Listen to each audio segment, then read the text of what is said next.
Assalamualaikum warahmatullahi wabarakatuh. Teman-teman Waalaikumsalam semua yang warahmatullahi saya wabarakatuh. hormati, Alhamdulillah kali ini kita akan meneruskan Tadabbur Ma'iyah eh, pada Suratul Fatihah ayat yang ke-6, Ihdinas Siratal Mustaqim, dan kali ini kita akan belajar, akan menyelami tadabbur yang ditulis oleh Mbah Nun atas ayat Suratul Fatihah ayat ke-6. Silakan Mas Saiful, kita bisa segera mulai menyelam membaca Tadabbur Ma'iyah yang ditulis oleh Mbah Nun. Silakan. Ya, terima kasih Mas Helmi dan juga teman-teman sekalian. Kita tiba pada suratul Fatihah ayat ke-6 yaitu Ihdinas Siratal Mustaqim. Eh, Cuman untuk sesi kali ini kita akan mendiskusikan Tadabbur Mbah Nun yang berjudul Fir'aunisme Global. Secara garis Ya. besar, tulisan Simbah ini langsung menohok, Mas. To the Hmm. point, bloko suto, dan tanpa tedeng aling-aling untuk mengajak kita bersikap kritis, sekaligus mengambil jarak dari kehidupan dunia dengan berbekal ayat Ihdinas Siratal Mustaqim. Karena Ya. dalam paragraf pertama, sejak awal, Mbah Nun sudah pasang kuda-kuda dan langsung memberikan satu tawaran melalui statement yang ada di paragraf kedua, yang kurang lebihnya beliau menyatakan mayoritas penduduk dunia bisminya itu bukan bismillah, melainkan bismid dunia, bismid tohud, bismillah tawal uza dan seterusnya. Ini bagi kita satu apa ya sikap berpikir yang begitu spontan disampaikan Banun kepada kita, bukan hanya untuk mengajak kita mengambil jarak, bukan hanya mengajak kita untuk bersikap kritis terhadap kondisi kehidupan dunia saat ini, tetapi ini juga menohok jangan-jangan Mas Helmi ya, Ya. apa yang beliau tulis itu juga kita alami. Jangan-jangan bismi kita bukan bismillah. Bismi kita jangan-jangan memang bismi dunia, bismi parpol, bismi ormas, bismi uang, atau bismi ya semua yang selain Allah. Sehingga dari awal sejak kita mestinya membaca bismillah, tetapi bismi kita bukan selain Allah, nanti runtutannya, sebab akibatnya, dialektika, alur sebab akibatnya juga akan berbeda, akan tidak sama, bahkan bertentangan dengan dialektika yang disajikan oleh suratul Fatihah.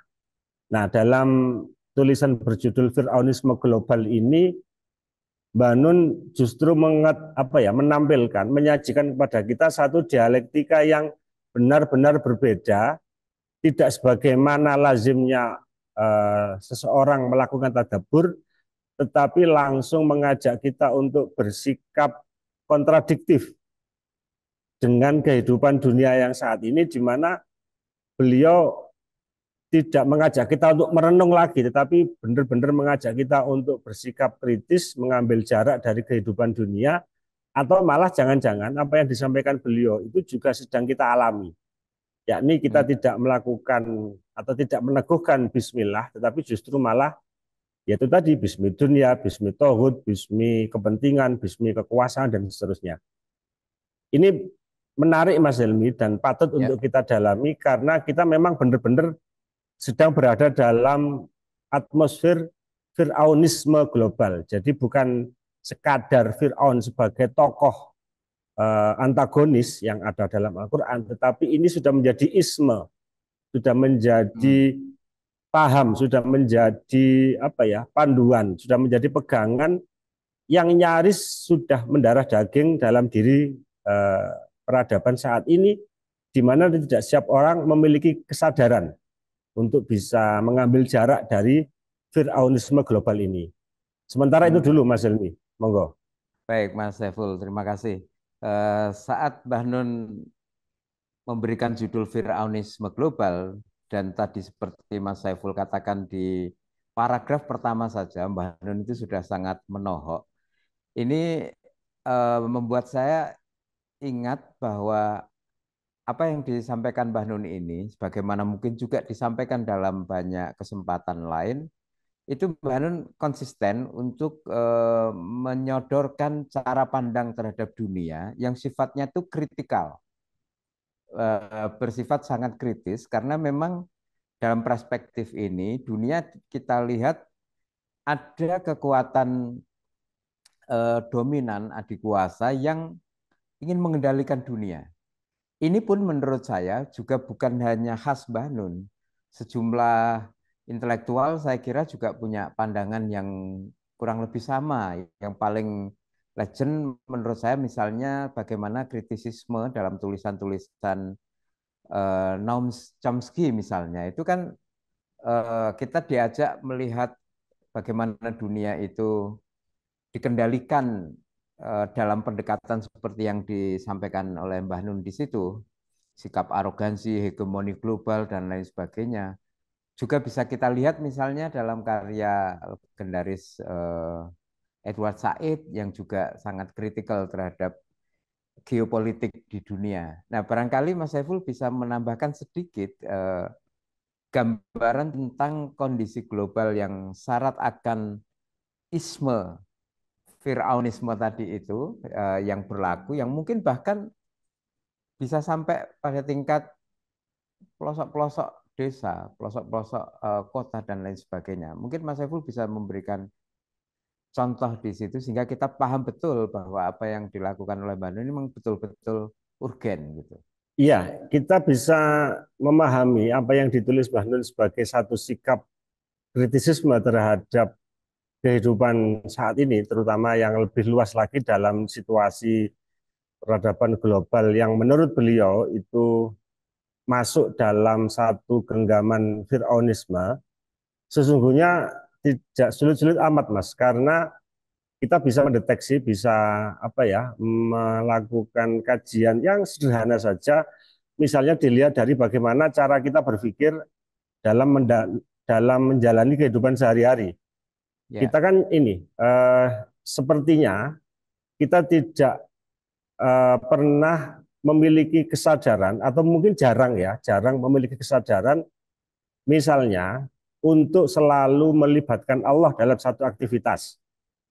hmm, Mungkin dalam situasi itu kita memang ya secara iman kita memang mengakui dan mengimani bahwa Allah adalah satu-satunya zat yang berhak dan wajib disembah. Tetapi itu masih dalam bentuk iman. Sedangkan dalam situasi dan perilaku kehidupan kita sehari-hari, kita sepertinya dibimbing oleh sesuatu yang lain, di mana iman kita belum sepenuhnya berfungsi sebagai pemandu untuk mengarahkan kita dalam satu aktivitas sehari-hari. Oke, kalau kita sholat misalnya, kita memang khusyuk misalnya, atau kita memang sedang berhadapan dengan Allah ketika di masjid atau di musola, atau sedang sholat ketika di rumah. Tetapi begitu kita keluar dari musola, kita keluar dari masjid, kita keluar dari rumah untuk melakukan aktivitas yang sifatnya dalam tanda kutip duniawi, kita ya, seperti sedang memiliki dan menerapkan panduan lain. Nah, panduan lain ini rasa-rasanya, dan ini juga patut untuk kita kritisi, jangan-jangan itu bukan panduan yang benar-benar dari Allah, tapi ada panduan yang memang secara sengaja disuntikan secara diam-diam melalui entah itu teknologi informasi, berita, pola hidup, gaya hidup, pendidikan, dan seterusnya yang justru membuat kita semakin jauh dari apa yang dipandukan oleh Allah. Maka tidak heran ketika Mbak Nun menyatakan Bismillah kita itu jangan-jangan bukan Bismillah, tetapi Bismillah dunia. Artinya orientasi hidup kita tidak semata-mata untuk Allah dan kepada Allah, tetapi kepada yang lain.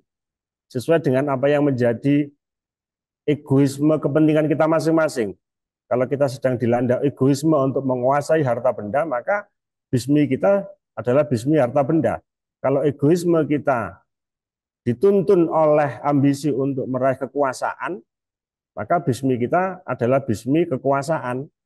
Kalau bismi kita dipandu oleh egoisme untuk dianggap dan dinilai sebagai orang yang alim, yang paham agama, yang khusyuk, yang dekat dengan Allah, maka jangan-jangan bismi kita yaitu bagaimana kita membranding, mencitrakan diri sebagai orang sosok yang alim, sehingga setiap orang wajib memuliakan kita. Ini satu simulasi dalam konteks yang berbeda-beda. Tetapi intinya, sesuatu yang tidak berorientasi langsung kepada Allah, ya artinya dia orientasinya ya kepada Tauhid, kepada Fir'aun, atau kepada siapapun yang selain Allah. Dan rasa-rasanya, Mas, kita memang sedang berada di situasi itu pada beberapa ya abad terakhir, terutama untuk kondisi kekinian, karena orang semakin tidak memiliki kesadaran untuk menyertakan Allah dalam setiap aktivitas. Kalau menurut Simbah, Allah seperti di apa ya, dalam tanda kutip dibuang untuk urusan-urusan tertentu. Kita tidak pernah melibatkan Allah dalam mengambil keputusan dalam satu rapat. Kita tidak pernah melibatkan Allah dalam menyusun anggaran-anggaran ya kegiatan, mulai kegiatan tingkat RT sampai negara. Kita tidak pernah melibatkan Allah dalam mengambil atau menentukan siapa pemimpin kita yang sebenarnya. Jangankan kok Allah, kepada pihak di luar manusia, kita sudah nggak pernah turut serta melibatkan pohon, nggak pernah melibatkan angin, nggak pernah melibatkan hewan untuk menjadi salah satu atau beberapa komponen siapa pemimpin kita yang sebenarnya. Kita hanya mengikuti panduan egoisme kita masing-masing berdasarkan kepentingan kita masing-masing. Dan itu kan memang khas Fir'aun. Nah, ketika itu semua sudah menggejala dan menjadi fenomena massal, menjadi fenomena yang jamak dan mendelusup di hampir semua sendi, baik sendi kehidupan kita mulai tata kelola negara sampai ke tingkat yang paling bawah, misalnya tata kelola desa, RT, RW, bahkan juga sampai masuk ke dalam sel-sel urat kesadaran kita, maka Fir'aun itu sudah bukan menjadi tokoh antagonis lagi, tetapi sudah menjadi isme, sudah menjadi cara berpikir, sudah menjadi cara bagaimana kita bertutur, sudah memandu bagaimana cara kita bersikap. Sedangkan Fir'aun sendiri, menurut Allah, ketika diperintah memberi perintah kepada Nabi Musa, Musa berangkatlah ke Fir'aun, idhab ila Fir'aun innahu tagha. Artinya ada sisi kontradiktif yang ditemukan Allah pada sosok Fir'aun. Sudah begitu, Fir'aun juga mengaku, aku adalah Tuhanmu yang maha tinggi. Ana rabbukumul a'la. Jadi Fir'aun mengklaim dirinya, mengambil sikap rububiyah Allah untuk ditempelkan pada dirinya. Dan analogi-analogi yang bisa kita terapkan, yang bisa kita ambil dari sejarah Fir'aun itu ternyata bukan sekedar analogi, tetapi benar-benar sedang kita alami saat ini. Kira-kira begitu, Mas Helmi. Ini ada disclaimer yang menarik sebenarnya dari Mbah Nun itu. Jadi meskipun tadi Mas Saiful menggambarkan bahwa mayoritas penduduk dunia ini bisminya bukan bismillah, melainkan bismi dunya, bismi tauhid, bismillah tawal uzza, dan lain sebagainya tadi itu. Kemudian Mbah Nun menyampaikan di paragraf tengah itu bukan sekedar masalah teologis atau perbedaan pelukan agama, melainkan mencerminkan sempit dan terpenggalnya perspektif pandangan kosmologis mereka terhadap kehidupan. Seluruh perkembangan ilmu dan pengetahuan di dunia meletakkan Tuhan sebagai bagian dari kesadaran atau prasangka kemanusiaan, sehingga sama sekali tidak mengenal kemungkinan spektrum lain, bahwa justru alam semesta, manusia dan kehidupan, bahkan dan ruang waktu yang berada di dalam kandungan keagungan Tuhan. Jadi meskipun ada term-term atau perspektif agama tadi dikemukakan Mbah Nun, sebagaimana disampaikan Mas Saiful juga, ini bukan masalah teologis atau perbedaan pelukan agama, melainkan sempit dan terpenggalnya perspektif pandangan kosmologis manusia terhadap kehidupan. Nah, barangkali Mas Saiful bisa memberikan gambaran tentang keterpenggalan perspektif kosmologis ini, kemudian sejak kapan bermula itu di dalam perjalanan sejarah manusia ini mulai terjadi banyak keterpanggalan pandangan kosmologis dan lewat proses yang seperti apa itu terjadi. Oke, Mas Demi. Jadi apa yang ditulis Mbah Nun di salah satu paragraf yang tadi disampaikan Mas Helmi, itu sesungguhnya dampak logis dari sebab ketika manusia tidak mengalami bismillah, tetapi justru menekankan bismi yang selain Allah.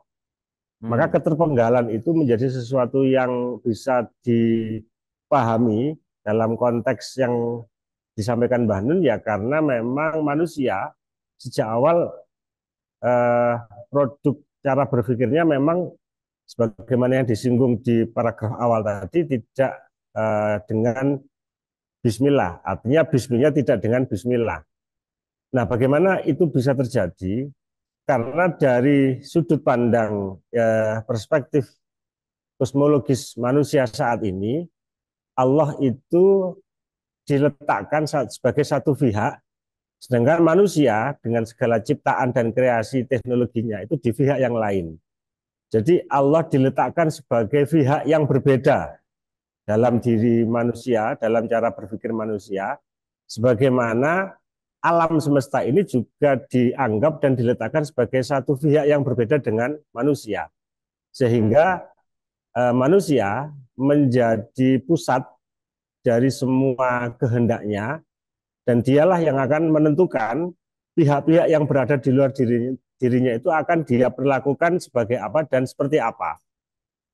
Sebagaimana Allah juga akan mereka perlakukan sebagai satu pihak di luar dirinya sesuai dengan kepentingan dan cara mereka berpikir dan menilai serta menyikapi bagaimana Allah akan mereka perlakukan.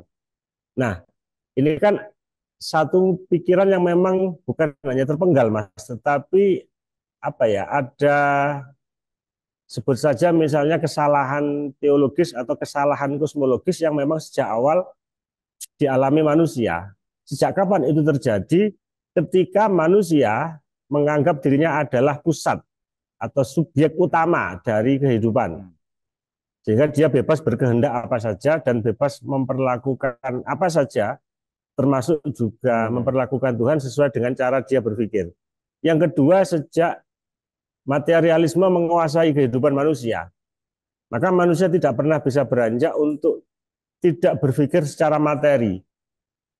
Sehingga Tuhan pun karena dia adalah dan dinilai dan diletakkan sebagai non materi, maka Tuhan nyaris dan hampir tidak pernah dilibatkan sama sekali dalam pengambilan keputusan, dalam pengambilan kebijakan. Karena ya faktanya memang Tuhan maha gaib, sehingga dia nggak bisa disentuh, dia nggak bisa diperlakukan secara materi, tetapi dengan keterpenggalan yang disampaikan Mbak Nun itu, Tuhan diletakkan sebagai satu pihak yang berbeda dan diletakkan di posisi yang berbeda dengan posisi manusia. Sementara dalam kajian kita sebelum-sebelumnya, dalam diskusi kita sebelumnya, di lafadz ayat yang kedua, Alhamdulillahirabbil alamin, kita menemukan satu realitas yang berbeda, di mana Allah adalah pemangku, pengasuh, pengayom alam semesta. Dalam perspektif kita, atau dalam perspektif surat Al-Fatihah ayat kedua itu, sesungguhnya kita ini sedang berada dalam satu lingkaran besar, di mana penghuni utama lingkaran besar itu bukan kita, bukan makhluk-makhluk yang lain, tetapi Allah itu sendiri. Sehingga tidak heran ketika Mbah Nun menyatakan justru alam semesta, manusia dan kehidupan, bahkan ruang dan waktu itu berada dalam kandungan keagungan Tuhan. Jadi kita ini sedang berada dalam kandungan Rahman Rahim Allah. Kita berada dalam lingkaran besar Rahman Rahim Allah.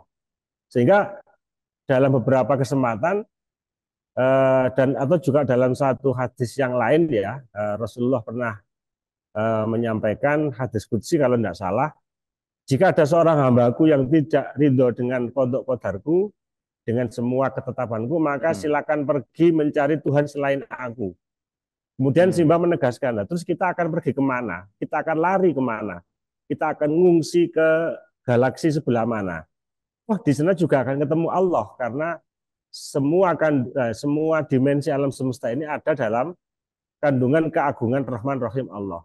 Nah, ini kan sudut pandang atau perspektif yang berbeda dengan yang kita diskusikan awal tadi. Ketika manusia mengalami keterpenggalan di mana Allah diletakkan sebagai satu pihak, manusia dengan cara berpikir dan produksi kemajuan teknologinya sebagai pihak yang lain. Sehingga antara dua pihak ini sering nggak nyambung. Nah, Ya. perspektif yang terpenggal dan berada dalam situasi ruang sempit itu kan pada akhirnya menuntun cara manusia untuk berpikir dan bagaimana mereka bersikap dan berhubungan dengan Tuhan. Kira-kira begitu, Mas Helmi. Ya, dalam gambaran yang demikian, ini kan sebenarnya boleh dikatakan situasinya kita ini kayak berada di jalan yang keliru gitu ya, jalan yang salah, atau mungkin lebih lugasnya kita berada dalam posisi tersesat gitu. Nah, sementara ayat ihdinas siratal mustaqim ini menuntun kita untuk memohon kepada Allah agar diberikan jalan yang lurus gitu ya. Nah, gimana memahami keadaan global yang demikian itu dengan ihdinas siratal mustaqim ini, Mas Saiful? Ya, jadi kita sudah mendiskusikan dan mentadaburi ayat tentang ini ya, ihdinas siratal mustaqim. Di sana ada beberapa kata kunci yang sudah kita singgung, termasuk salah satunya adalah kata asyirat. Asyirat Hmm. ini kan kita mengingat diskusi dan tadabur sebelumnya adalah jalan yang lebar dan lapang. Sudah lebar juga sekaligus lapang. Dan sirat ini mustaqim, lurus. Lurus itu artinya dia tidak berkelok-kelok. Artinya Hmm. juga ketika ada jalan lurus yang lebar dan luas, maka dia akan memberikan kesempatan bagi kita untuk bisa sampai di tujuan dengan lebih cepat, berbeda dengan jalan yang berbelok-belok. Nah, selain ada kata asyirat, kita juga mengenal kata sabil. Sabil ini konotasinya tidak selalu baik karena dia bisa berkonotasi atau merujuk pada jalan yang keliru. Misalnya sabilus syaiton atau Hmm. sabilul mujrimin, jalannya orang-orang yang berdosa.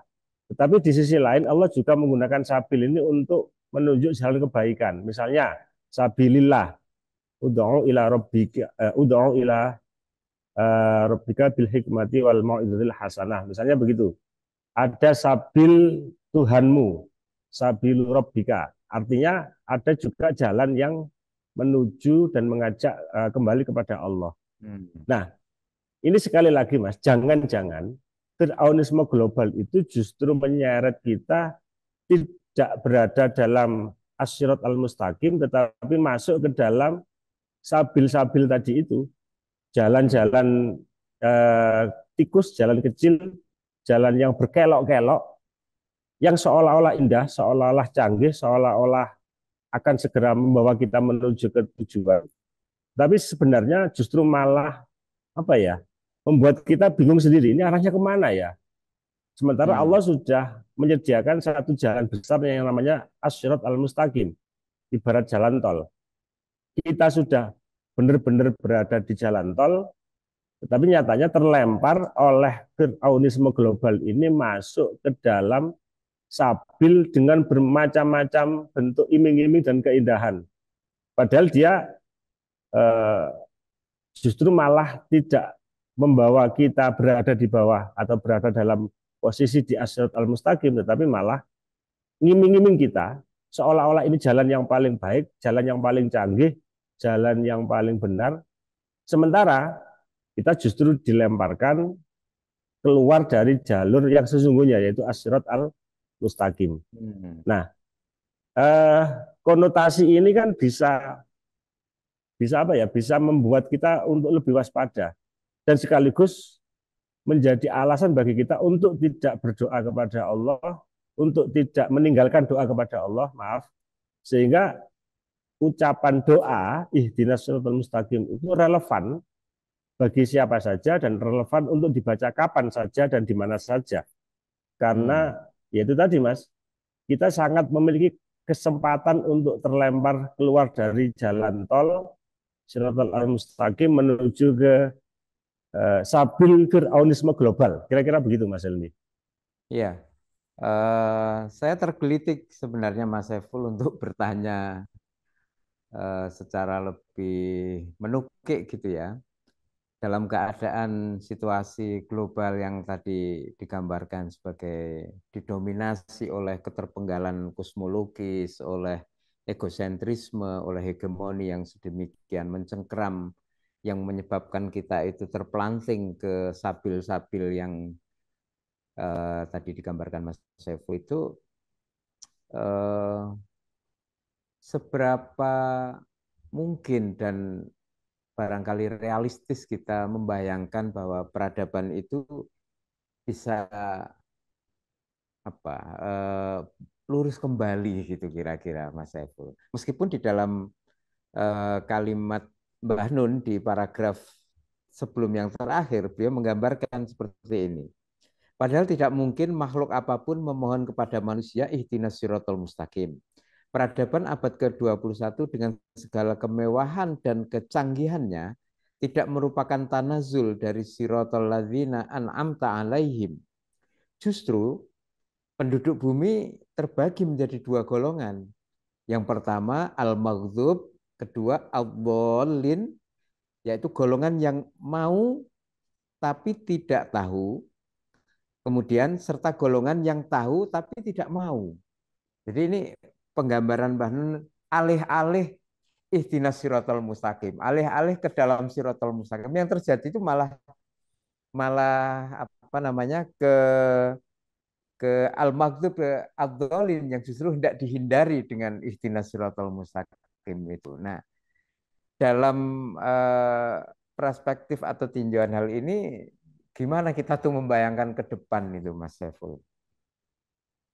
Ya, ini gini, untuk memahami Fir'aunisme global ini kan Mbak Nun sepertinya menyodorkan kepada kita, tadi sejak awal sudah kita diskusikan, semacam antitesa bahwa ini loh yang akan terjadi, atau jangan-jangan memang sudah terjadi ketika sejak awal manusia, bisminya itu tidak bismillah, tapi bismi yang lain, bismi dunia, bismi tauhid, dan seterusnya.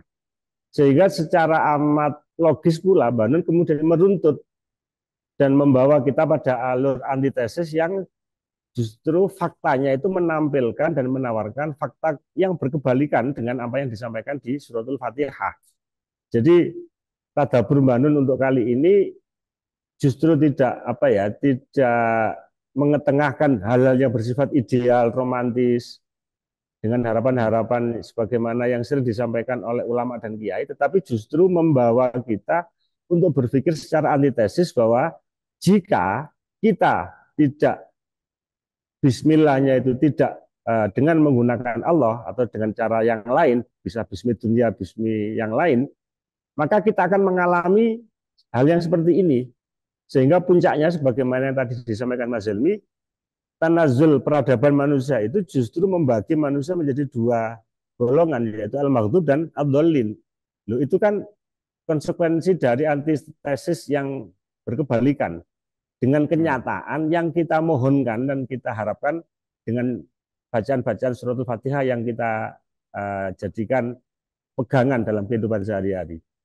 Jadi ini Mbah Nun justru malah menyajikan dan menyodorkan antitesisnya dengan pemahaman atau dengan yang bisa kita pahami sebagai satu bentuk otokritik sekaligus juga pada peradaban dan pasti juga pengingat bagi kita untuk tidak sembrono ketika mengawali sesuatu itu.